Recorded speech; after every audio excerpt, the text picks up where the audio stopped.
Gente, bebam água. Bebam água. Importante. Tá. Viu, Ariel? Água. Beber. Bom dia, boa tarde, boa noite, boa madrugada. Fala, galera. Sejam muito bem-vindos. Hoje a gente vai trabalhar com a aula de artes para a turma do 8º ano do Colégio Alfenísia Freire. Peguem um livro didático de vocês, de artes, lá na página 40, 41, para a gente começar a trabalhar com isso daquela mesma forma que a gente sempre faz, que é uma parte de leitura, outra parte que seria a discussão que a gente faz em sala de aula. Infelizmente não vai ter como fazer, né? Mas eu vou apresentando algumas ideias, algumas coisas assim que depois, em outro momento, vocês podem chegar e me questionar, inclusive, no momento que vocês quiserem, beleza? O assunto é objetos para o futuro, que na verdade é para a gente trabalhar com a ideia de arte e sustentabilidade. Uma forma de você se utilizar de materiais recicláveis para poder fazer arte. Lá na página 41 a gente vai ter o seguinte: as sociedades contemporâneas têm produzido cada vez mais objetos e bens industrializados. Depois de utilizados, esses materiais, parcial ou integralmente, tornam-se lixo. E é uma coisa que é interessante a gente falar, é necessário a gente falar, porque hoje em dia nada é feito para durar, né? Então, se você hoje compra um celular de última geração, daqui a 6 meses o celular já está defasado. Não que as funções dele ainda não sejam mais úteis, e muito bem útil, mas o grande problema é que, por conta da própria manipulação do mercado, da mídia, vai tentar sempre te empurrar aquilo que é mais novo. A diferença pode ser uma letra. Então, Samsung S40, Samsung, aí de repente eles lançam o S41. Qual é a diferença entre os dois? Além do número. É porque um tem a câmera de 15 megapixels, o outro tem 15.0,001. Opa, mas já é maior, então significa que é melhor. A gente pode descartar aquele antigo e passa a usar o novo, né? Aí dá-lhe dinheiro para dentro para pagar esses negócios. Mas beleza. Só que aí, à medida que você vai fazendo essas trocas, vai comprando mais matéria industrializada, você vai gerando mais lixo. Seja um lixo eletrônico, sejam plásticos, sejam materiais descartáveis em geral, que aí você tem que pensar sobre qual é a forma de destinação desses materiais, né? E aí você tem lá, a grande quantidade de lixo é um problema para a maioria das cidades do mundo, por isso é importante consumir de modo consciente e fazer o descarte adequado do lixo para que seja possível reciclá-lo. Não é à toa que a gente vê em diversos locais a existência daquelas lixeiras, são 4 tipos de lixeiras, né? Cada uma com uma cor diferente. Amarelo, azul, verde, vermelho, um direcionado para o lixo orgânico, que é essa matéria, esse alimento que a gente come. Comer uma maçã, tal, é orgânico. Aí você vai destinar para um determinado ponto de coleta, uma determinada lixeira. E aí você vai ter uma lixeira que é para esse material orgânico, né? A outra vai ser para papéis, uma outra para papel, papelão, tal, essas coisas. Uma outra que vai ser para metais, né? E uma terceira lixeira que é para material plástico, né? Isso mesmo. E pronto, então é preciso saber qual primeiro é preciso fazer essa separação de materiais, né, para que ele possa ser destinado para o seu local correto. E aí, por que há essa importância de separar um material? Cada um vai ser destinado para um local diferente. porque cada um passa por um processo de reaproveitamento, processo de reciclagem que vai ser completamente diferente de um para o outro. Agora, também não é, por exemplo, não é qualquer papel que você vai conseguir chegar e levar para reciclagem, né? Tipo, você tem um papel de caderno, vai, mas papel higiênico, gente, pelo amor de Deus, não rola não. Mas enfim, continuando aqui. Um descarte adequado cria condições de sustentabilidade, gera desenvolvimento social e ainda ajuda a preservar os recursos naturais. A sacola plástica e as garrafas PET são alguns dos produtos mais numerosos e nocivos para o ambiente devido ao longo tempo de decomposição desses materiais. Depois eu vou passar uma tabelinha para vocês que tem toda... que fala sobre o tempo de decomposição de cada material na natureza.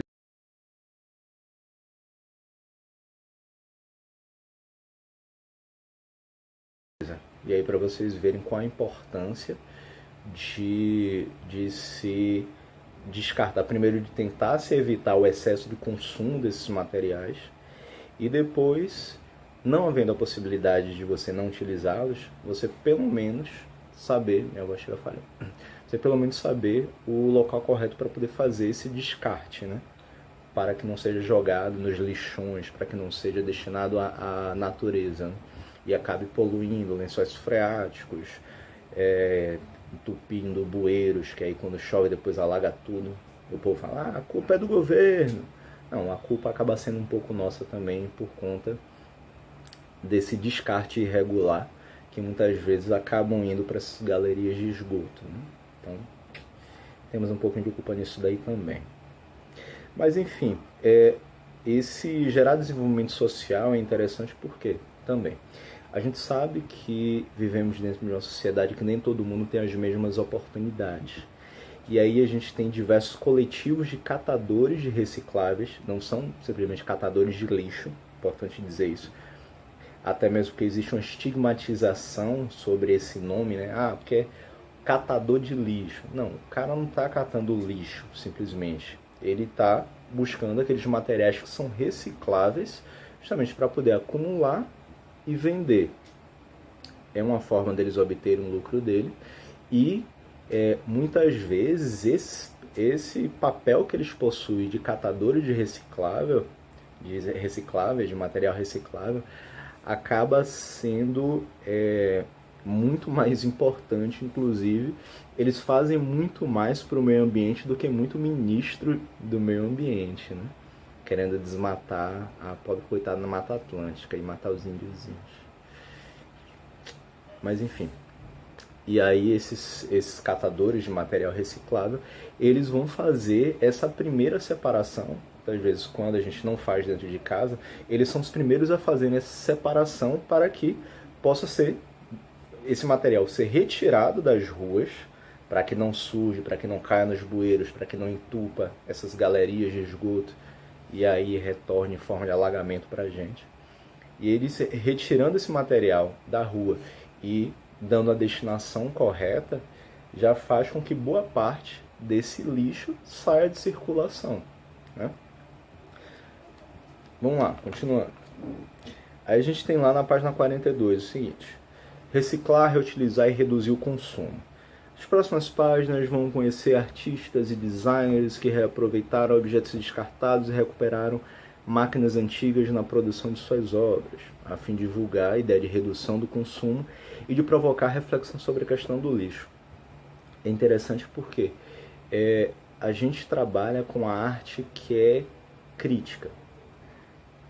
O papel da arte, ele ultrapassa a questão estética. Não é somente você chegar, olhar para a arte, olhar para aquilo que foi produzido, que é chamado de um objeto, de um produto da arte, e dizer, nossa, que bonito, tá?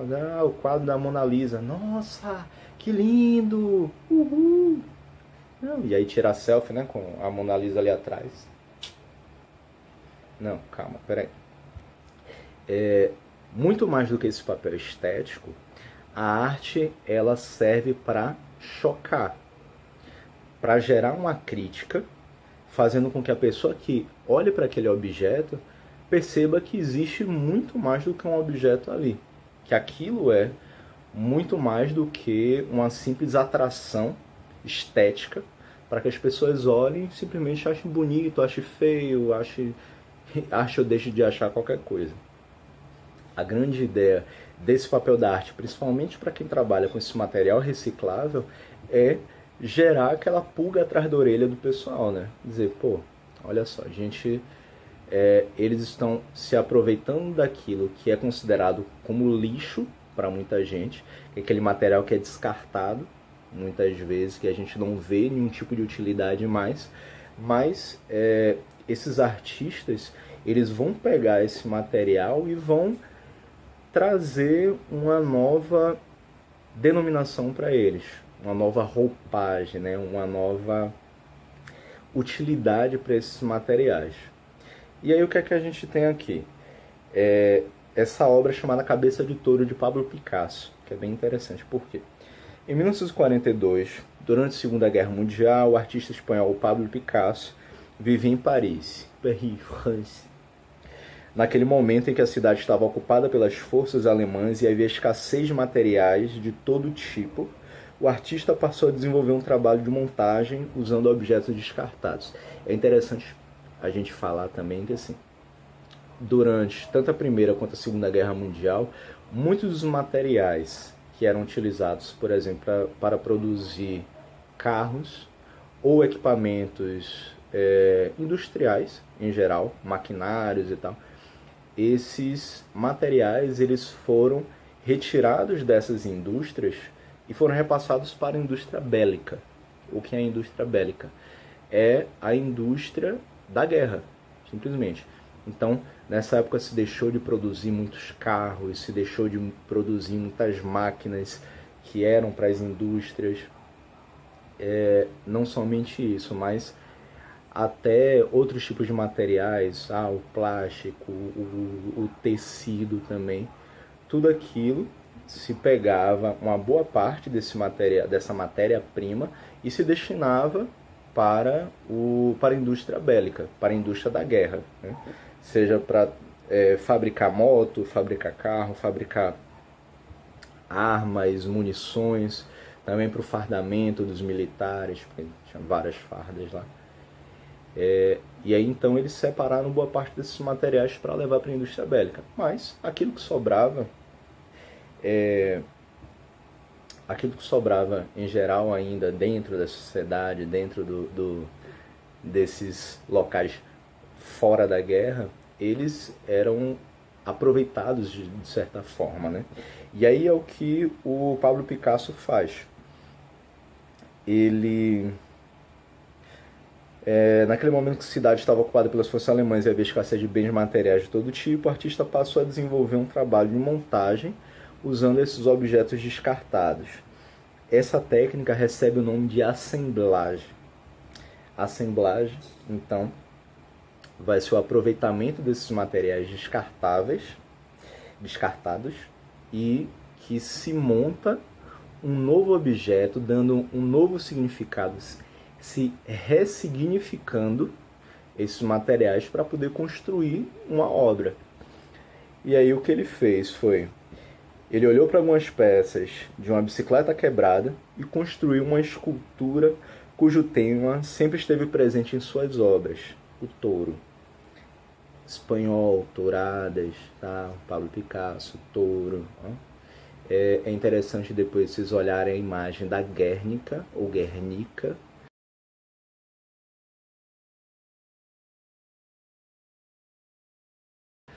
que foi um quadro pintado pelo Pablo Picasso que fazia referência à Guerra Civil Espanhola, tá? Mas isso aí já é uma outra aula. E aí essa obra que ele produziu simplesmente com um selim e um guidon, ele se utilizou um selim e um guidon para poder fazer um objeto com a cabeça de touro, simplesmente. Ele recebeu o nome de cabeça de touro, né?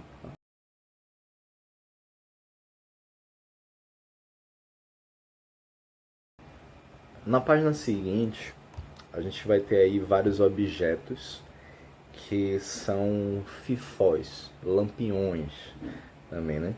Fifós são pequenos lampiões a querosene com pavio. São alguns dos objetos coletados pela arquiteta Lina Bobardi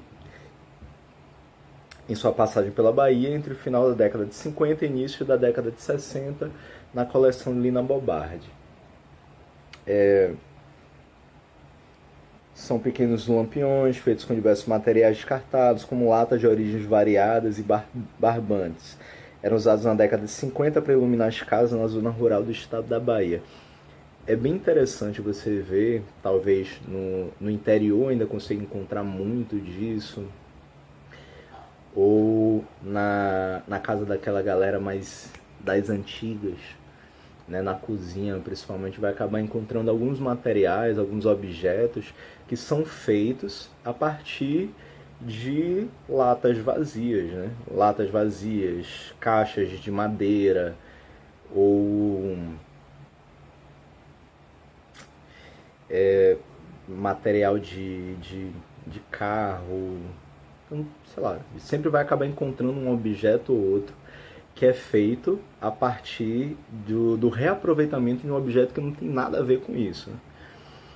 E aí é o caso da gente encontrar os lampiões que eram feitos com latas antigas.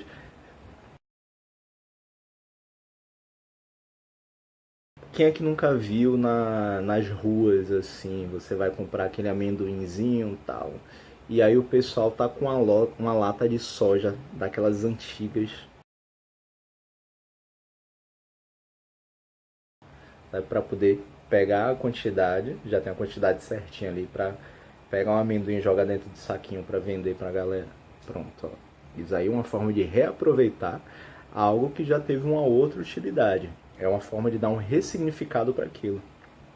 E aí é importante a gente fazer uma diferenciação também que dentro da arte popular, daquilo que é fabricado pelas pessoas, principalmente pelaquela galera que é mais ligada à zona rural e tudo, dentro dessa arte popular a gente vai ter dois tipos de arte, dois tipos de material que são construídos, né? Que é a arte decorativa e a arte utilitária. A decorativa vai ser, por exemplo, a cabeça de touro que o Pablo Picasso construiu, que ele vai pegar aquilo simplesmente, não vai ter um novo significado em relação a uma utilidade, vai ser para enfeitar.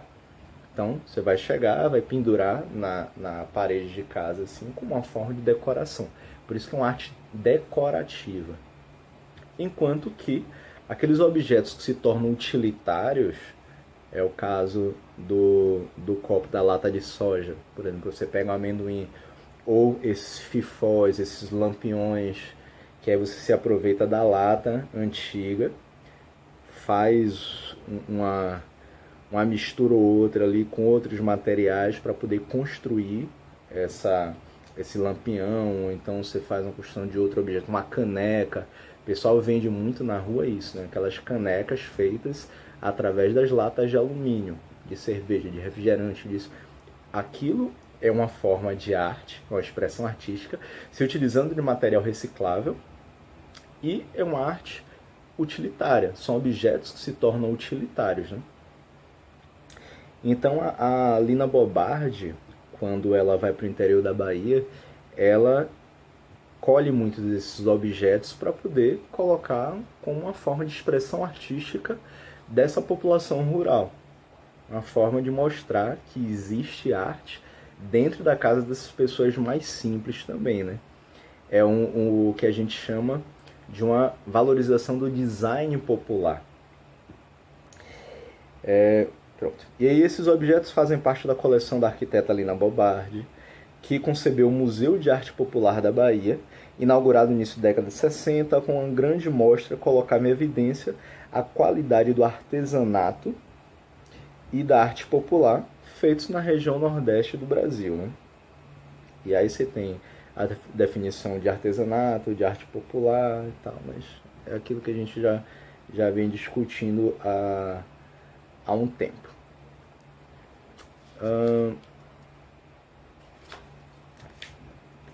Aí na página seguinte, página 44, a gente tem o seguinte. Em 1970, o arquiteto norte-americano Gordon Matta Clark fez uma parede de concreto e sucata. Instalação chamada parede de lixo é uma parede pouco resistente, construída de materiais incapazes de sustentar uma edificação. Com essa obra, o Matta Clark procurou chamar a atenção para a questão do lixo. Aí é um dos tipos de obra de arte que a gente vai dizer que é uma obra crítica, né? Não é uma questão estética, não é para que as pessoas possam olhar e achar bonito, ou como na parte da arte popular, que a gente faz separação entre aquilo que é decorativo e o que é utilitário. Nesse caso, não vai ser nenhum dos dois. Primeiro, por não se tratar de uma arte popular, especificamente. Apesar de que vai ser uma arte a partir de materiais, que são materiais que a gente vê no nosso dia a dia. Vocês olhando aí para a imagem da página 44, imagem da página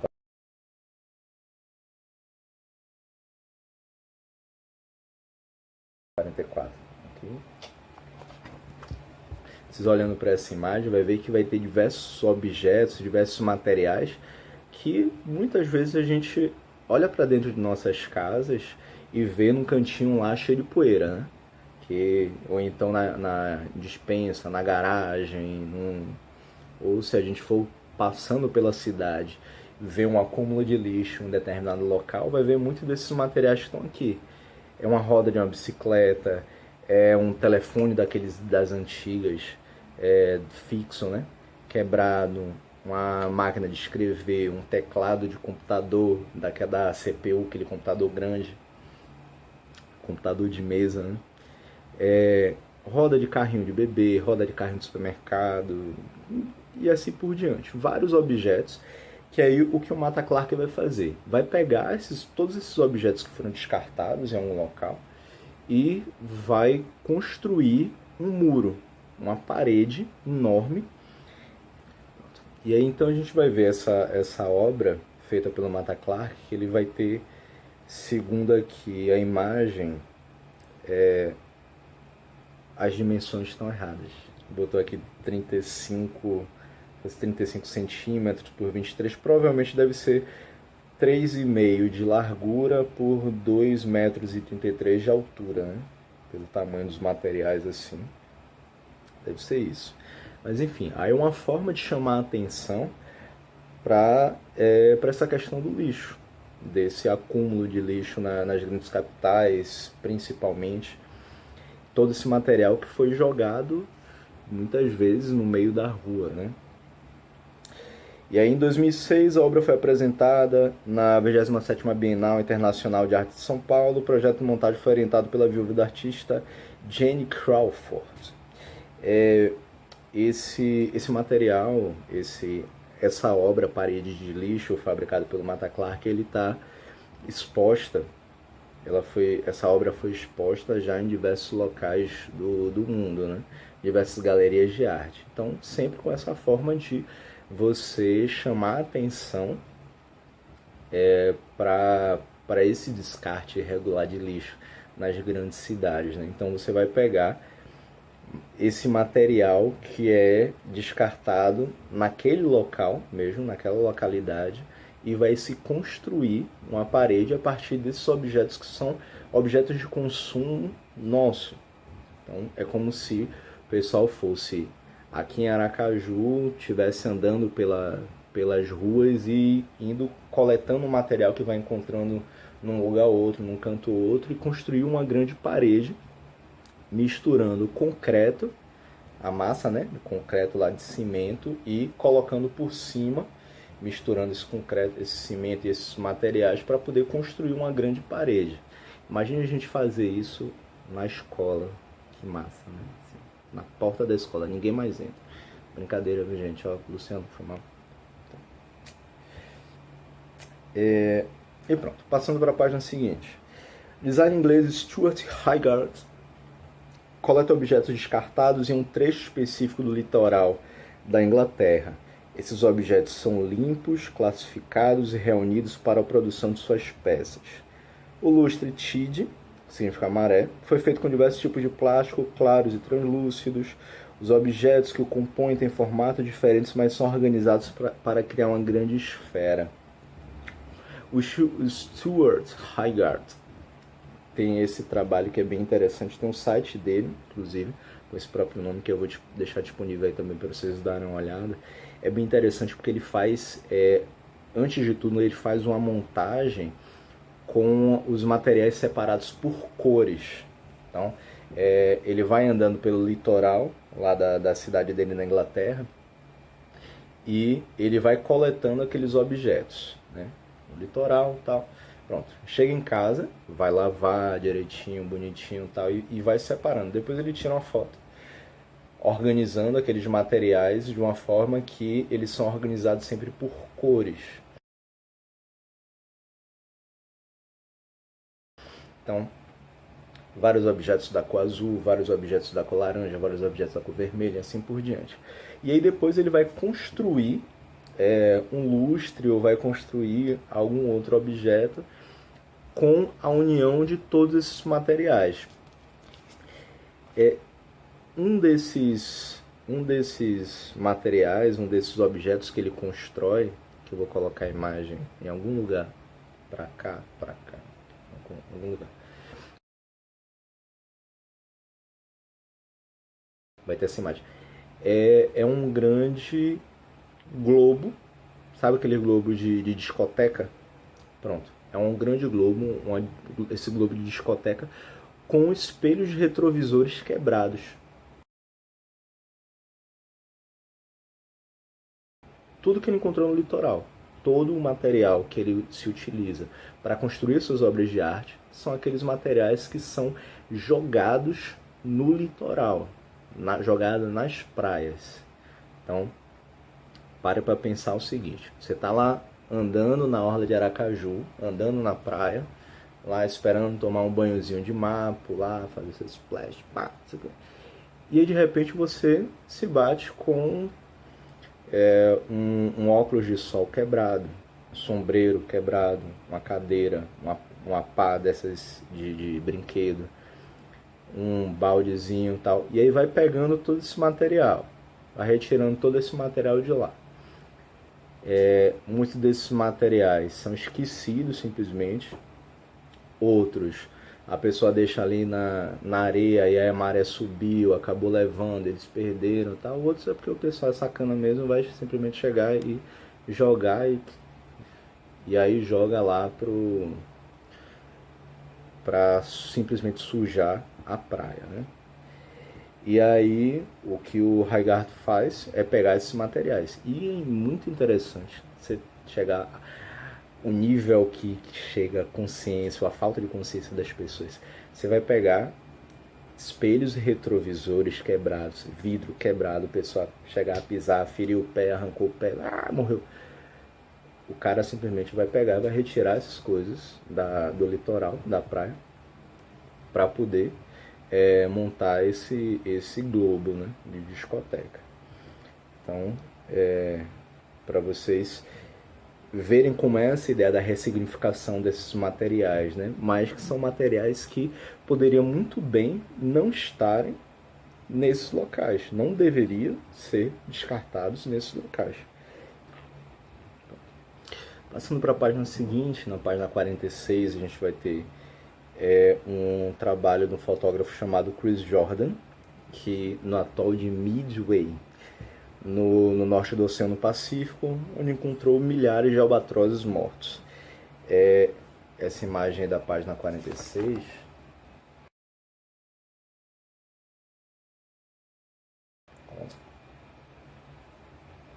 Essa imagem da página 46 aí é uma imagem que pode chocar bastante, porque você vê um pássaro morto, simplesmente, com algumas penas em volta e tal, e muito material, muito lixo dentro dele, né? Claro que isso aí é uma montagem artística, mas é algo extremamente crítico. Ele não pegou um albatroz, não cortou o bichinho lá, não abriu ele e foi retirando esse material de dentro. A crítica que ele faz é justamente que muitos desses albatrozes que são encontrados mortos nessa região, no atol do Midway, eles, dentro do estômago deles, vai encontrar diversos desses pequenos objetos que, acumulados, eles comendo tal, vai acabar sufocando, vai acabar matando eles, né? A gente vê muito isso acontecer.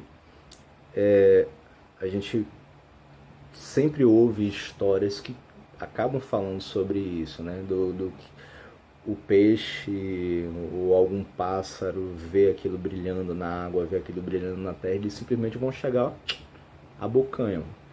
Por quê? Porra, se tá no mar, deve ser alimento, né? Pelo amor de Deus. Os bichinhos não vão saber que um idiota chegou e simplesmente, opa, vou jogar isso aqui no mar porque eu sou idiota. Não, né? Infelizmente não tem como eles distinguirem isso. Então o correto é não sujar o mar, viu? Mas enfim, os pássaros tinham ingerido grande quantidade de lixo plástico disperso no Oceano Pacífico. Aí na fotografia, albatrosses filled with plastic, falando em inglês, né? Albatrosses cheios de plástico. De uma série realizada nessas ilhas, o fotógrafo alerta para a ameaça que o lixo industrial representa para o ambiente, os animais e o próprio homem. Em um vídeo ele afirmou, tal como o albatroz, os seres humanos não têm mais capacidade de discernir o que é nutritivo do que é tóxico para as nossas vidas e nossos espíritos. Olha que interessante você parar para pensar assim, sobre o tipo de crítica que ele faz aí. O que é que a gente está levando para dentro de nossas casas? O que é que a gente tem comido que é nutritivo ou que não é? Aí a quantidade de produtos enlatados que nós comemos, a quantidade de produtos industrializados que nós comemos, a quantidade de produtos que... a quantidade de produtos que vem do campo, que a gente imagina que pelo menos seriam produtos bons, saudáveis, mas que estão lá banhados em agrotóxicos. Quando você para pensar que muitos desses, que são cancerígenos, até acabam estando na nossa mesa, no nosso prato todos os dias, faz com que a gente realmente passe a se questionar sobre o que é que a gente está comendo. Será que somente esses animais, a partir do momento que estão morrendo por conta desse lixo industrial que acaba caindo no mar, que acaba estando em locais que eles passam, que eles costumam se alimentar, será que somente eles estão sofrendo com isso também? E a gente, se não tiver noção, se não tiver essa capacidade de começar a discernir aquilo que é bom, o que é ruim para a nossa alimentação, para o nosso corpo, para a nossa alma, será que a gente não pode acabar terminando como eles? Claro, com suas devidas proporções. Mas no final das contas a gente está também se intoxicando, se intoxicando o tempo todo através desses alimentos que são industrializados, que muitas vezes a gente não faz a mínima ideia do que é que a gente está comendo, o que é que tem ali dentro daquele alimento, né? Então, tudo esse trabalho do Chris Jordan, ele vai trazer justamente a tônica desse questionamento sobre o que é nutritivo, o que é que a gente está comendo, o que é que tem ido para... o que é que tem se tornado o alimento desses bichos, desses animais que estão morrendo tanto, e como é que isso também tem interferido nas nossas vidas, verdade? A gente pula aí lá para a página 48, que vai dizer o seguinte: Mineiro Getúlio Damado é um artista que trabalha com sucata. Getúlio recolhe todo tipo de objeto descartado pela população, como tampas plásticas, pedaços de madeira, brinquedos, e a partir desse universo variado, recria objetos cheios de significado. Seu ateliê é um bondinho estacionado na ladeira de Santa Teresa. Vocês vão ver a imagem aqui. Vai ter em algum lugar essa imagem. Pronto. vocês vão ver essa imagem, é um bundinho bem bonitinho, um amarelinho assim e tal. E aí nele tem vários objetos que são construídos por ele através desses materiais reciclados. Esses materiais recicláveis, reciclados. E o que nos leva a pensar também sobre o quê? Ele vive em Santa Teresa. A gente para pensar sobre essas comunidades mais pobres, não somente no Brasil, mas no mundo inteiro, em que muitos dos primeiros brinquedos, o primeiro brinquedo de muitas dessas crianças que fazem parte dessas comunidades mais pobres, acaba sendo de material reciclado. É um caminhão cujas rodas são tampinhas de refrigerante e ele é feito com uma caixa de sapato e um acordeão barbante que é preso, que aí faz com que ele corra. Ou então uma boneca que tem um vestido feito com uma garrafa PET que é toda desfiada. E então esse trabalho do Getúlio Damado, ele faz com que a gente consiga enxergar essas novas possibilidades também através desses materiais que são reciclados. E passa a se questionar, pô, existe gente com muito e outras com tão pouco. E aí uma criança que geralmente se esbalda com uma boneca comprada de 300, 400, 500 reais numa loja aí grande, e de repente aquela criança que vive numa dessas comunidades e ela não tem acesso a esses brinquedos mais bem elaborados, ainda assim ela consegue aproveitar um pouco dessa sua infância através desses brinquedos que são construídos simplesmente com materiais que, se você for juntar um outro, vai, sei lá, custa o quê? R$2, R$1.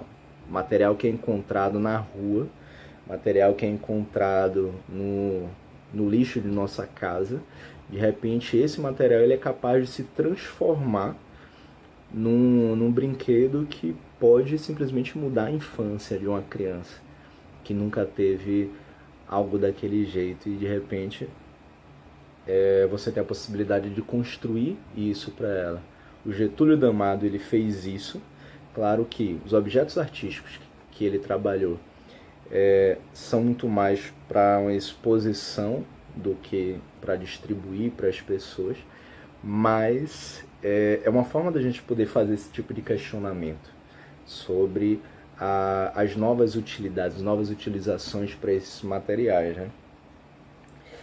E aí tem a foto mostra a obra Zeferino abismado com o conforto da cidade grande, que segundo Damado representa ele mesmo há 45 anos, quando pôde usar pela primeira vez um vaso sanitário ligado à rede de esgoto. Olha que parada sensacional. A gente não tem muita noção disso porque, claro, a grande maioria de vocês vai estar acostumado a chegar em casa, tem lá o vaso bonitinho, pá, não sei o que, ó, fechou a porta, deu aquela cagadinha, pronto, ó, fechou a descarga, pô, lindo, maravilhoso. Mas aí o Damado, que ele tem um quê? Nascido em 55, tem, não sei calcular, 65 anos. E aí, somente há 45 anos atrás, ele já com 20 anos, ou esse livro é um pouco mais antigo, mas digamos ele com seus 18, início da vida adulta, é que pela primeira vez ele pôde se sentar num vaso sanitário que era ligado a uma rede de esgoto. A noção, a gente acaba não tendo muita noção desse tipo de coisa assim, mas o quão isso é importante para ele, o quão isso mudou a forma dele de enxergar essa realidade, o qual ele vivia antes e que ele pôde ter a chance de conhecer já no início de sua vida adulta, né? Então, o trabalho feito de embalagem de plástico leva-nos a refletir sobre o preço pago pelo conforto da vida moderna. Então, aí a gente tem, a gente vai finalizar por aqui com essa parte do trabalho do Getúlio Damado. Vocês vão ver algumas imagens, outras assim, falando um pouquinho disso que a gente falo nessa aula aqui agora. E é interessante a gente parar sempre para poder olhar, ter esse olhar um pouco diferenciado em relação a esses materiais que muitas vezes estão dentro de nossas casas e que podem e devem ser reaproveitados. Se não a gente próprio, mas pelo menos separar bonitinho, tal, para que esses catadores de recicláveis, essas pessoas que trabalham com isso, possam dar uma destinação correta para elas, né? O se importar com o meio ambiente também é isso, e a produção da arte, a ligação entre arte e sustentabilidade, arte e materiais recicláveis, tal, é uma das formas de a gente poder enxergar como a arte consegue sobreviver com pouco, com pouca coisa, mas que traz um significado muito grande para a vida de muita gente, não é? Então, é por aí, valeu, galera, deixa o like, não precisa deixar like não, ou eu posso cobrar depois para dar alguns décimos a mais, ou tirar, né? Brincadeira. E bebam água, tá? Importante. Lave as mãos com água e sabão. Tchau.